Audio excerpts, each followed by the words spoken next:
to our next speaker, my friend, and really an example of this field, Marcie Roth, CEO of WID, World Institute on Disability.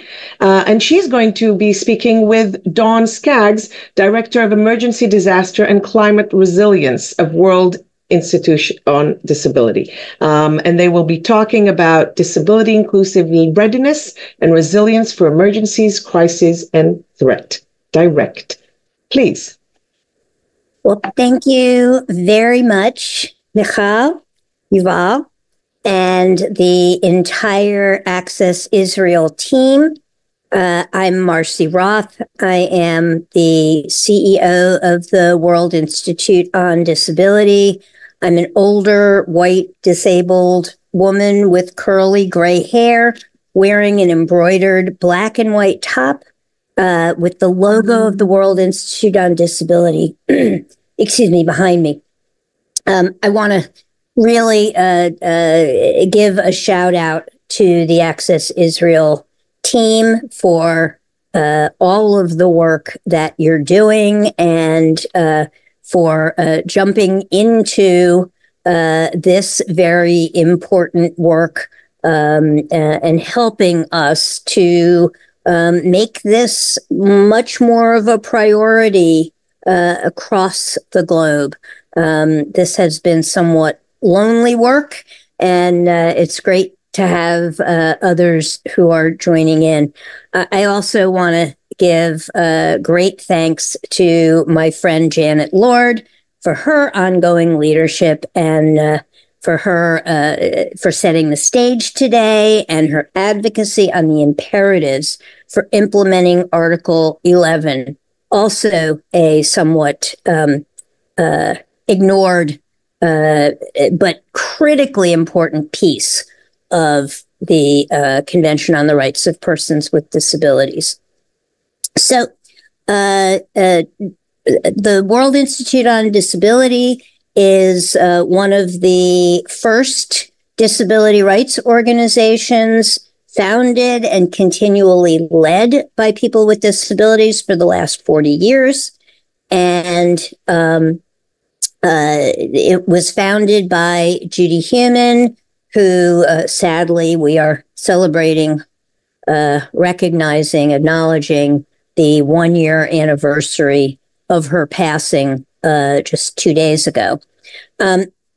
WID is working in several key areas, but today we are focusing on our work on emergency, disaster, and climate resilience. In particular, we're going to talk about solving for the key gaps that we are continuing to see,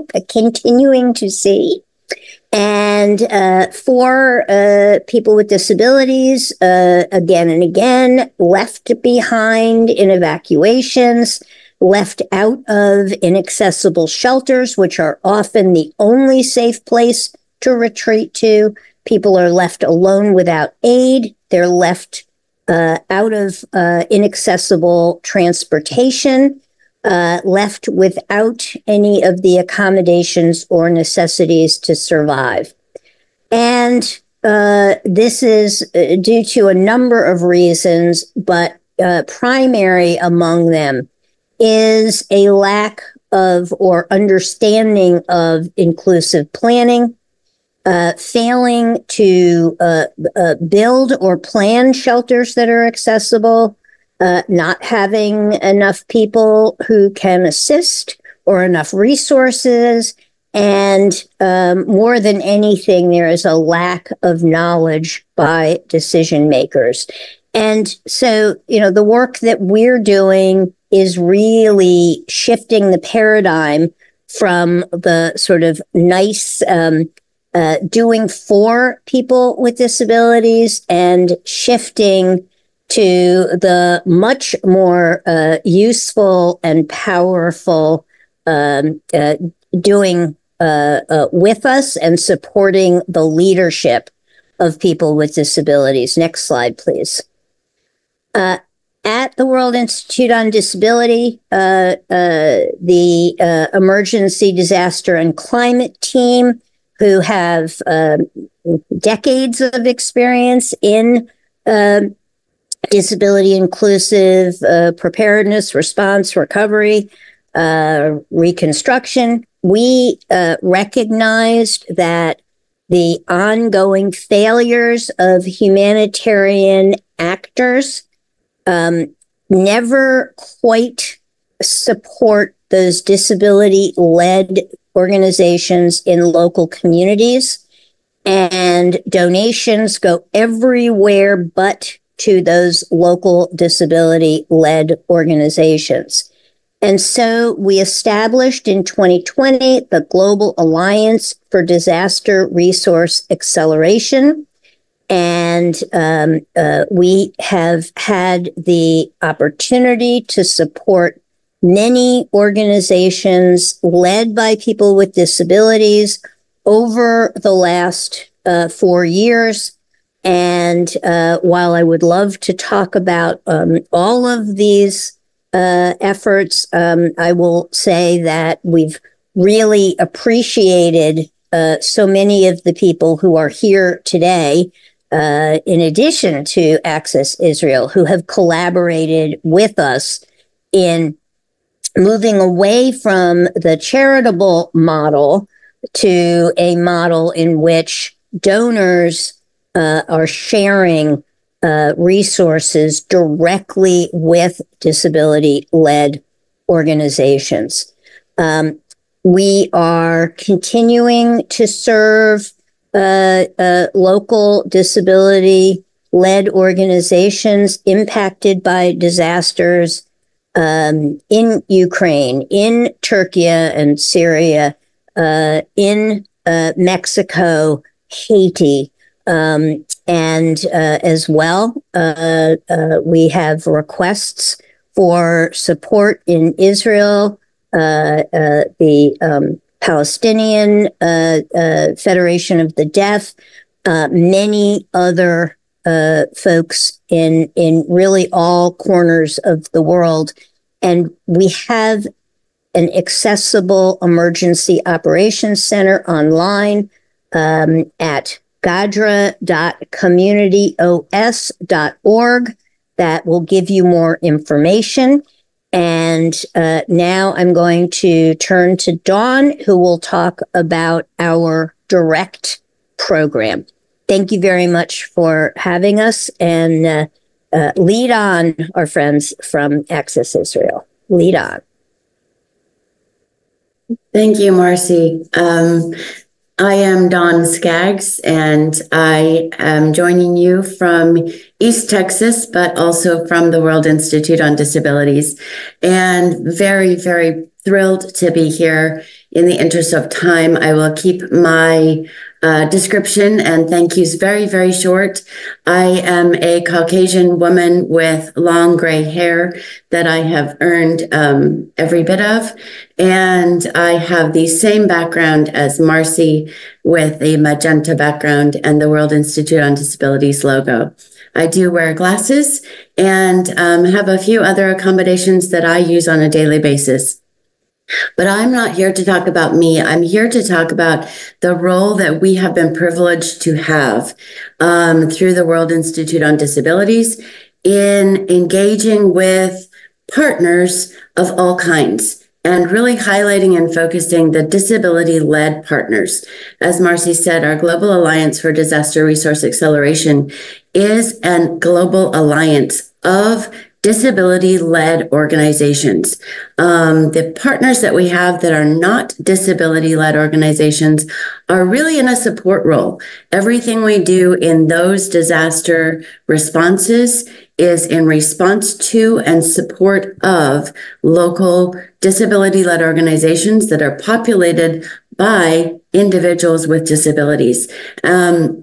And so the other piece that we wanted to touch on today and share with you as what we have seen be producing some really amazing results in what we're all here to explore today. And that is our direct program, which is Disability Inclusive Readiness and Resilience.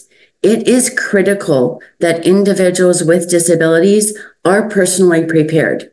So often we have talked quite a bit about the gaps, but there is no remedy, there is no solution that outweighs starting with the individual preparedness of people with disabilities. That's not the end, but rather the beginning. So when we look at individual preparedness for people with disabilities, what we have observed most of the time is that that has a ripple effect.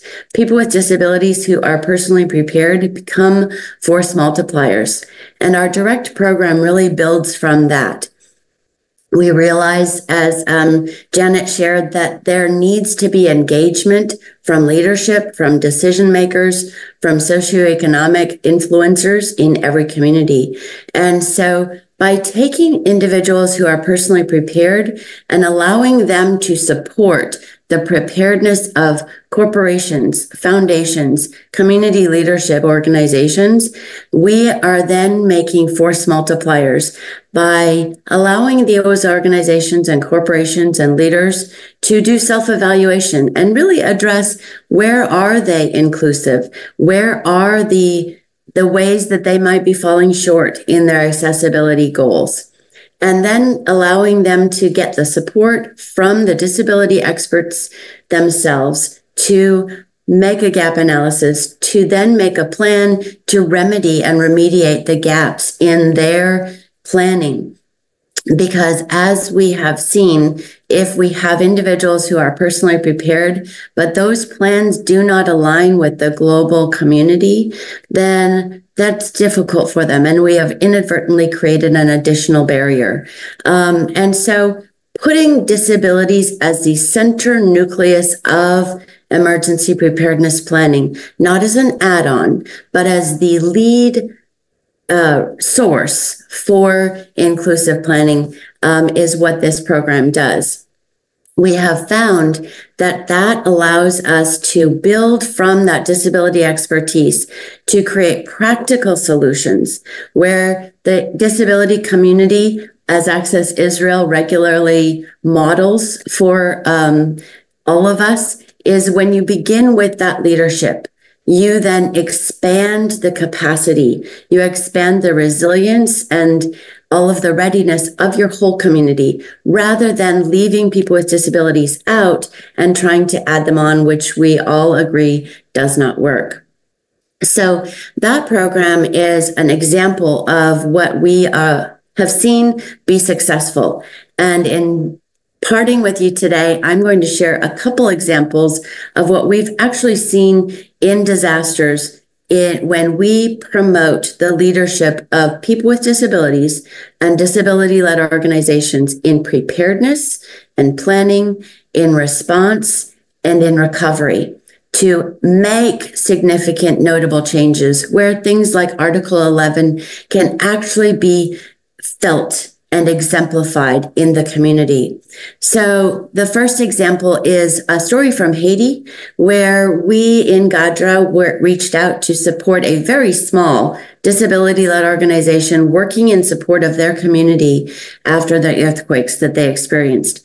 That organization became a force multiplier by taking it upon themselves to train people with disabilities in personal preparedness, who then went out and trained others and shared the information on how to do accessible and inclusive planning. That became a movement that went across the entire island. When we responded in Gadra in support of an organization that is disability-led in Turkey after their earthquake, what we saw immediately was, with that type of support, they brought their disability-led expertise to the table in real time and partnered with humanitarian aid organizations who were demonstrating the gaps that we all know are there.